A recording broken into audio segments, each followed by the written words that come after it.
Ready নাকি? Ready ready তুমি? রাগুলকে get up দেখেন। Ready ready. ওই যে পিছনে মন্ত্রী তার বাসায় যার থেকে বাঁশ কাটতেছে, আর এইদিকে মন্ত্রী বউ। এই যে আমাদের বিভাগ অর্থনীতি, তার উপরে ইতিহাস, এইদিকে আছে দর্শন বিভাগ, এদিকে একটাই। এটা উপরেটা কি? তো অনেকক্ষণ অপেক্ষার পর বাস পেলাম। বাসে উঠে তো এই অবস্থা দেখি, দেখেন অবস্থাটা, শুধু মানুষ আর মানুষ, বসার তো জায়গা নাই, দাঁড়িয়ে থাকারও জায়গা নাই। Hello everyone, welcome back to my new blog. তো জুমনদের ধান কাটা দিয়েই আমাদের গ্রামে আজকেই প্রথম ধান কাটা শুরু হলো। তো জুমনদের ধান আগে ভাগেই পেকে গেছে, যেটাকে আঞ্চলিক ভাষায় বলে আগুয়ারি ধান পেকে দেওয়া আমাদের আঞ্চলিক ভাষায়।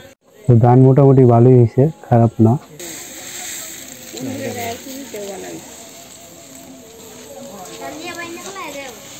এবার গিরস্তি করে মোটামুটি ধান হয়েছে আর কি, আর সুসা হয়েছে বেশি, মনে হয় পরিমাণে সার বেশি বেড়েছে।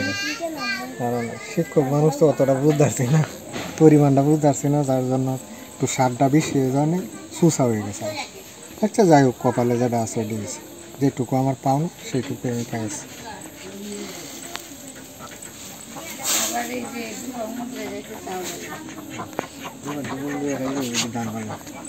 তো ধান কাটার জন্য কাজের লোক রাখা হয়েছিল। তো সারাদিন কাজের লোকরা ধান কেটেছে, মানে যারা ধান কাটে আর কি। ধান কেটে এই যে বাড়িতে এনে জমা করছে। তো একদম সন্ধ্যা হয়ে গেছে। তো আজকে এই ধানগুলো মাড়াই করা হবে, মাড়াই কল দিয়ে। তো আজকে সব কিছু করা হবে।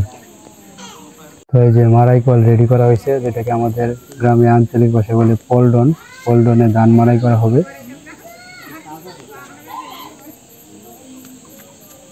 এই যে পল্টন দিয়ে ধান মাড়াই করার জন্য জুমন পল্লব রেডি হইতেছে। তোরা কি পারবি নাকি? হ্যাঁ, জুমন পল্লব তারা দুইজনই 100 মানে তারা ওই যে বড় কামলা। আর কাকি এখানে পপকর্ন বাজতেছে, মানে ভুট্টা ভুট্টা দিয়ে তো বানায় পপকর্ন নাকি কয়? পাপন পাপন যে চিনির আঁশ দিয়ে দিছি, চিনিটা খাইবা তোমরা? চিনির আঁশ দিয়ে, মানে চিনি দিয়া তারপরে ভুট্টা ভাজা হইতেছে আর কি। পপকর্ন কয় না দিয়ে? পাপন পাপন পাপন না, পপকর্ন পপকর্ন পপকর্ন। এলিয়া যাই চিনির শিরা দিলে আর মজা লাগবে। দিয়ে দিলাম চিনির শিরা, কেন খায় বুঝুন যাবো করতে। একটু ঠান্ডা হইতে হইব তাহলে ঠিক আছে। জুমন খাই আছে আগে? ঠিক আছে, মিষ্টি আছে নাকি? ধান মাড়াই করার আগে নাস্তা, ধান বাঙ্গালির আগে নাস্তা। নাস্তা কইরা তারপরে মাঠে নামবো নাকি?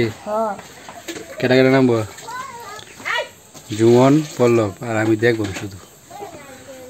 কে দেখতা? কি কথা? তুমি দান দিয়ে দিবা, ভিডিও কল আর গাগুলো দান দিয়ে ভিতরে দিব। কেমন লাগে রে পল্লব? সেই লাগে, এটাই কইবি আমি জানতাম। এটা আমার সেই লাগবে, এটা আমার সেই লাগবে। তুই যে সেই লাগে কইবি এটা আমি জানতাম। ওই যে আমার আমার সেই ডাইটা।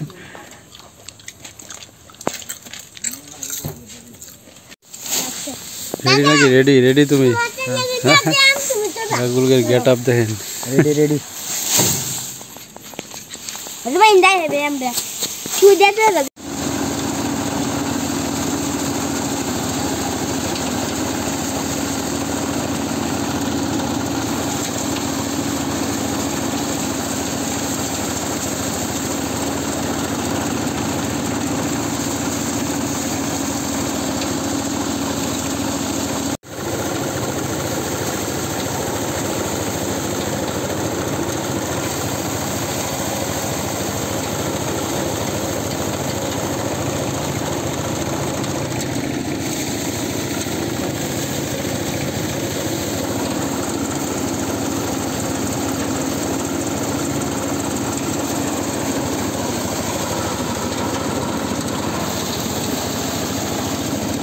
A few moments later. তো ধান মাড়াই করার 2-3 ঘন্টা পরে বৃষ্টি শুরু হয়ে গেছে, মুষলধারে বৃষ্টি। তার উপর একটু বজ্রপাত হয়েছে, দিনে চমকাইতেছে। আমার বাজারে কই মাছের কি অবস্থা কি জানি। এখন যে বৃষ্টি হইতেছে কই মাছ মনে হয়তো উপরে উঠতে পারছে। বৃষ্টিটা যদি কমে তাহলে যাব। বৃষ্টি একটু কমলে তারপরে যাবো, গিয়ে দেখবো কই মাছ কি পাই কিনা, আপনাদেরকে দেখাবো।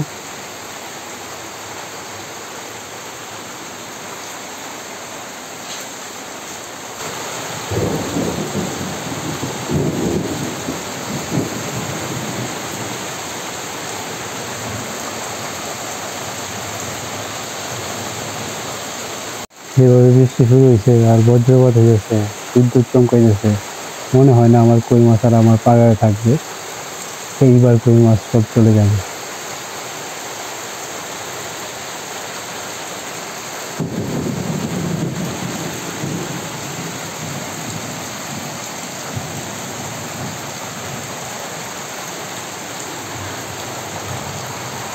আর এইদিকে বকু তার বাসা থেকে এই যে বৃষ্টি উপভোগ করতেছে।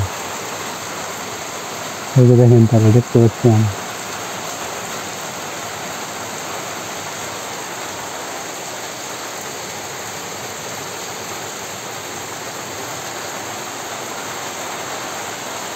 তো গতকালকে রাত্রে ভাবছিলাম যে বৃষ্টি কমলে আমার এই ছোট্ট পুকুরের পাড়ে আসবো, আইসা দেখাবো আপনাদেরকে কই মাছ কি উঠলো কিনা।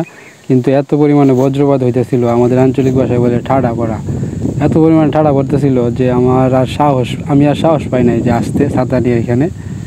কারণ এটা তো যে কোনো সময় যে কোনো জায়গায় পড়তে পারে, এই কারণে আর সাহস পাই না আসতে। এই যে এখন সকালে আসলাম, আইসা দেখি এই যে দেখেন, এই যে আমার ছোট্ট পুকুরের পাশে যে ক্ষেত আছে, এই ক্ষেতে একদম ভরে গেছে পানিতে। আর ওই যে ওইখানে সবাই এই যে বন খেয়ার এগুলো লাড়তেছে, গতকালকে যেগুলো আর কি ধান মারাই করা হয়েছিল জুমনদের, তো এগুলো শুকানো হইতেছে। তো কই মাছ কি আমার এই ছোট্ট পুকুরে আছে নাকি চলে গেছে বুঝতেছি না। কই মাছের তো কোনো লড়ার শব্দ দেখতেছি না। এমনি তো পুকুরের পাড়ে আসলে সকালে প্রতিদিনই খুব লড়া শব্দ হয়, আজকে তো দেখতেছি না। কাহিনী কি চলে গেল নাকি কই মাছ? কই মাছ তো মানে যাবেই, বৃষ্টি হইলে দিনে ডাকলে বজ্রপাত হইলে কই মাছ উঠবেই।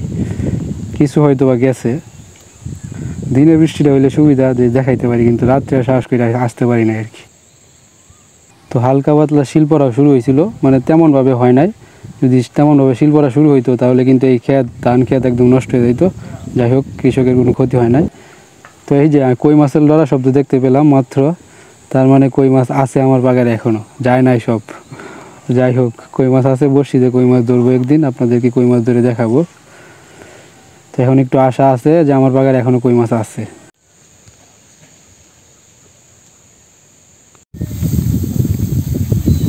ওই যে পিছনে মন্ত্রী তার বাসায় যার থেকে বাঁশ কাটতেছে, আর এইদিকে মন্ত্রী বউ এই যে কি বলে এটা ধানের চুচা পুরাইয়া করে ধান বাই করতেছে আর কি।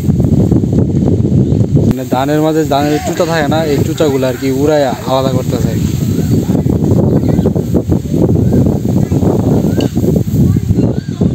বাতাসের উপর নির্ভর করে, বাতাস যদি থাকে তাহলে ধান বের করতে পারে। তো কুলা দেওয়া ঝাড়তে হয়, দেন দেবো।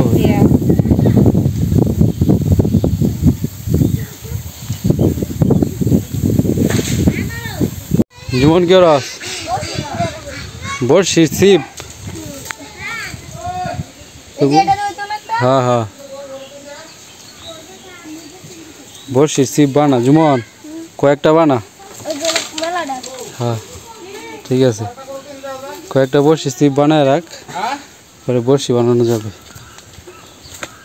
ও মন্ত্রী সাহেব, বাঁশ কেন কাটছেন? গুছাল দিতে বারেঙ্গা দিতাম, কেরের গুছলার বারেঙ্গা। বারেঙ্গা? হ্যাঁ বারেঙ্গা মানে যে কেঞ্চি দলের দল না। ও নিচে দেয়া? হ্যাঁ ঠিক আছে, বড়শি ছিপগুলো আমাদের দিয়ে দেন, ঠিক আছে? হ্যাঁ নেন নিও। জুমন এনো কাজ করতেছে। হ্যাঁ জুমন এনান এনান। তো দর্শক বন্ধুরা, এখন যেতেছি নেত্রকোনা শহরে। নেত্রকোনা শহরে বলতে আমার কলেজ ক্যাম্পাসে। তো আজকে আপনাদেরকে আমার কলেজ ক্যাম্পাসটা ঘুরে দেখাবো, কেন যাইতেছি সব কিছুই জানতে পারবেন। তো আপনারা সাথেই থাকুন। আজকে একদম আমার কলেজ ক্যাম্পাস, আমি কোথায় পড়াশোনা করছি, কোথায় পড়াশোনা করি, সবটাই ঘুরে আজকে আপনাদেরকে দেখাবো। তো আপনারা সাথেই থাকুন। তো অনেকক্ষণ অপেক্ষার পর বাস পেলাম, বাসে উঠে তো এই অবস্থা দেখি, দেখেন অবস্থাটা, শুধু মানুষ আর মানুষ, বসার তো জায়গা নাই, দাঁড়িয়ে থাকারও জায়গা নাই। মানে ঈদের ছুটি শেষ হওয়ার পর মানুষজন সব মানে তাদের কর্মস্থলে ফিরতেছে, যার কারণে এত ভিড় আজকে। তো এভাবে যাইতে হইব দাঁড়িয়ে দাঁড়িয়ে, কি আর করার। তো বাসের হাতলে ঝুলতে ঝুলতে নেত্রকোনা পৌঁছে গেছি। তো এখন যাব আমার কলেজে, আমার কলেজ ক্যাম্পাস আপনাদেরকে ঘুরিয়ে দেখাবো। তো চলুন যাওয়া যাক। তো কলেজ ক্যাম্পাসের কাছাকাছি চলে আসছি। এই যে কলেজ সাতপাই, নেত্রকোনা সাতপাই আমার কলেজ, নেত্রকোনা সরকারি কলেজ। তো আর একটু সময় পরই ভিতরে ঢুকবো, চলুন যাওয়া যাক।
এই যে আমার অনার্স লাইফের দুই কাছের বন্ধু সুমন, তারপরে হচ্ছে ঋষিকেশ আচার্য। এসে তোমার ঠিকানাটা একটু বলে দাও, তুমি কোথা থেকে আসছো? লজ্জা পাই বলা ভাই। সুমনটা তো চিনে। ঋষির বাড়ি হচ্ছে বালুকা। বালুকা না? বালুকা কোথায়? ভালুকা, বালুকা সিং জেলা, ভালুকা থানা। মানে বালুকা থানা মানে ইয়েতেই প্রপারেই নাকি কি বলে এটাতে? প্রপার না, ভালুকা থেকে একটু ভিতরে, ইউনিয়নে পড়ছে। বিরুনিয়া পড়ছে গ্রামের নাম। আচ্ছা, তো বালুকার যদি কেউ থাকেন, ভিডিও দেখে থাকেন, অবশ্যই জানাবেন। আর ঋষিরে চিনেন নাকি? যাই বাগা আজকে, এখনই যাই বাগা। হ্যাঁ, চলে যাব। আজ লাগে না তুমি কি জন্য আসছিলা? এই যে আমাদের বিভাগ অর্থনীতি, তার উপরে ইতিহাস, এইদিকে আছে দর্শন বিভাগ। এদিকে কি একটাই? এটা উপরেটা কি? এটাই দর্শনী। দর্শনের উপরেটা কি? দর্শনের উপরে নাই, যেন একটা ছিল তো কিছু একটা। এদিকে তো আজকে কলেজে আসার মূল কারণ হলো মাস্টার্সের ভর্তির আবেদন শুরু হয়েছে। তো এই ভর্তির আবেদন করার জন্য আসছি। এটা হলো আমার ডিপার্টমেন্ট, এটা হচ্ছে নোটিশ বোর্ড। এখানে নোটিশ বোর্ডে নোটিশ লাগানো হইতেছে। তো আমার বিভাগের অপোজিটই হচ্ছে দর্শন বিভাগ। তো চলুন যাওয়া যাক। তো এটা হচ্ছে আমাদের সেমিনারি। তো আমাদের এই অঙ্গীকারনামাটা পূরণ করতে হবে, পূরণ করে ডিপার্টমেন্টে জমা দিতে হইব। তো আমরা এখন আমাদের এই অঙ্গীকারনামা পূরণ করতেছি আমাদের সেমিনারিতে বসে বসে। তো আমাদের যখন ক্লাস থাকে না, তখন আমরা এখানে বসে বসে সবাই আড্ডা দিই। তো অফিস কক্ষে আইসা দেখি যে আমাদের অফিস সহায়ক, তো উনি অফিসে নেই, উনি নামাজ পড়তে গেছে। তো ওনার জন্য এখন অপেক্ষা করতেছি অঙ্গীকারনামাটা জমা দেওয়ার জন্য। তো অঙ্গীকারনামা জমা দিয়ে তারপরে আমরা চলে যাব। তো আমরা আমাদের ডিপার্টমেন্ট থেকে বেরিয়ে পড়ছি, আমাদের সকল কাজ শেষ। এখন আমরা বাহিরে চলে যাব। তো অনেক দিন পর মোটামুটি সবার সঙ্গে দেখা হইলো। তো সবাই মিলে একটু আড্ডা ফাড্ডা দিলাম, চাটা খাইলাম। খেয়ে আমি আমার বাড়ির উদ্দেশ্যে রওনা দেওয়ার জন্য বাসে আইসা বসছি। তো অপেক্ষা করতেছি কখন বাস ছাড়বে, তারপর বাড়িতে চলে যাব। A few moments later. তো অবশেষে বাস ছেড়ে দিল, এখন চলে যাচ্ছি একদম বাড়িতে। তারপর বাড়িতে গিয়ে আপনাদের সঙ্গে কথা হবে, তো আপনার সাথেই থাকুন। তো বাসের গতি এত স্লো ছিল যে আস্তে আস্তে রাত্র হয়ে গেছে। তো যাই হোক, বাড়িতে যাই, তারপরে দেখা হয়ে যাচ্ছে, আপনাদের সঙ্গে কথা হইতেছে। তো গতকালকে সন্ধ্যায় তো দেখছেনই জুমনদের ধান কাটা হইলো। তো আমাদের গ্রামে প্রথম জুমনদের ধান কাটা ধান কাটা দিয়ে শুরু হলো। মানে দাওয়া লেগে গেছে, যেটাকে আমাদের আঞ্চলিক ভাষায় বলে ধান পেকে গেলে বলা হয় যে দাওয়া লেগে গেছে। তো এখন দাওয়া তুলবে কৃষক তার। তো এখন সবাই ব্যস্ত আমাদের গ্রামে, মানে এই সময়টায় ধান কাটা, ধান তোলা, ধান শুকানো, ধান সিদ্ধ করা, ধান মাড়াই করা, মানে পুরো দমে এখন কাজ চলতেছে, সবাই ব্যস্ত। তো যদিও সবগুলা ক্ষেত পাকে নাই, তবে আস্তে আস্তে মানে ধান কাটা শুরু হয়ে গেছে। মোটামুটি সবারই কিছু না কিছু ধান পেকে গেছে।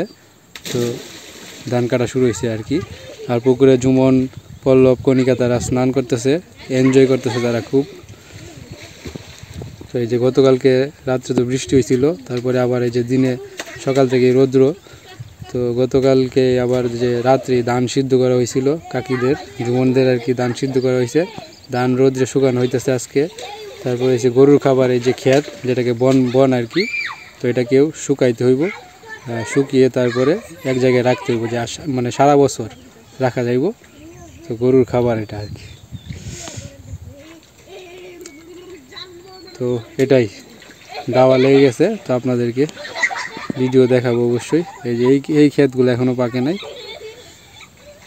আস্তে আস্তে সব ক্ষেত পাকবে, ধান কাটা শুরু হবে। এইখানে একটা বসার জন্য ব্রেঞ্চ বানাইছে পল্লব। তো এই যে এই গরমে রোদ্রে থেকে মানুষজন আইসা এখানে বৈশা একটু রেস্ট নিতে পারবে গাছের নিচে। এখানে হাওয়া বাতাসও লাগে শরীরে। পুকুর পাড়ে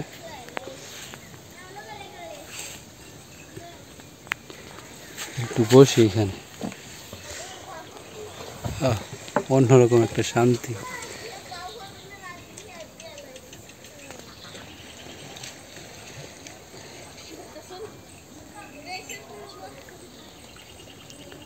এই বছর আমাদের আম গাছগুলোতে তেমন একটা আম হয় নাই, আমের ফলন এই বছর খারাপ।